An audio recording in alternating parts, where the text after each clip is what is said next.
Namaskar, and welcome to Scientific View. Today we discuss a disturbing, yet crucial subject: the dark underbelly of sex rackets, rape and murder cases, and the controversial debate around Love Jihad in India. These are not just stories of crime. They expose a complex network of power, politics, and silence. By the end of this video, we'll uncover the hidden patterns and present practical solutions that India urgently needs. In recent years, India has witnessed the exposure of several high-profile sex rackets. Raids in metropolitan cities like Mumbai, Delhi, Kolkata, and Hyderabad have revealed that many so-called massage parlors, dance bars, and even hostels double as centers of exploitation. Investigations often show that local leaders, law enforcement officers, and businessmen are either direct participants or silent protectors. Students, especially young women from small towns, are lured with promises of film roles, jobs, or money. Once trapped, they are blackmailed with compromising photos and forced into prostitution.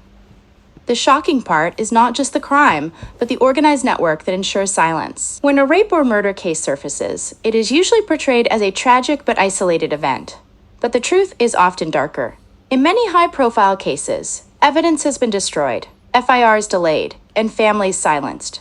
Honest police officers are sometimes transferred or threatened if they push too hard for justice. Some victims and their families mysteriously disappear or face accidents after speaking out. The role of local political leaders shielding the accused cannot be ignored. This isn't just a law and order problem.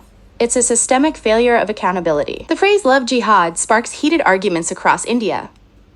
One side claims it is a planned strategy where men from a particular community lure women into relationships with the hidden goal of conversion.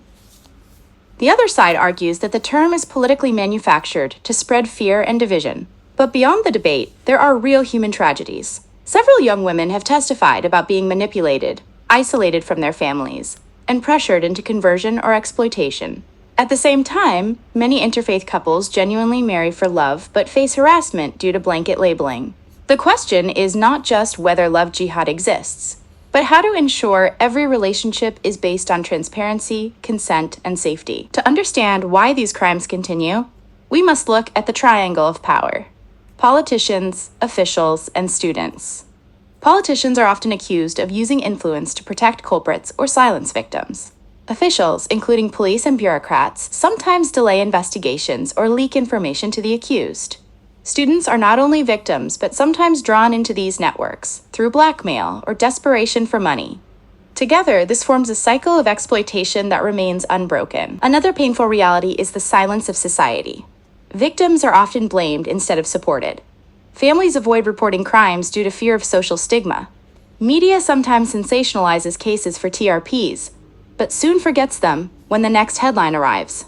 This silence creates an environment where criminals feel safe and victims feel abandoned. So what can be done? First, transparent law enforcement, digital FIRs, CCTV, and independent case tracking systems.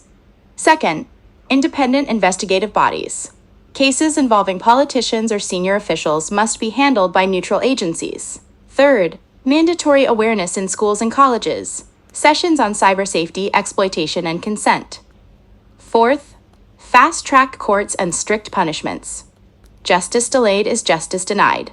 Fifth, whistleblower protection.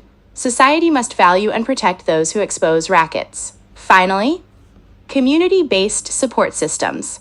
Counseling, legal aid, and safe spaces for victims to come forward. The scientific and fearless approach. Can India break free from this cycle of crime and silence? To get more analysis of this kind, please like and subscribe my channel.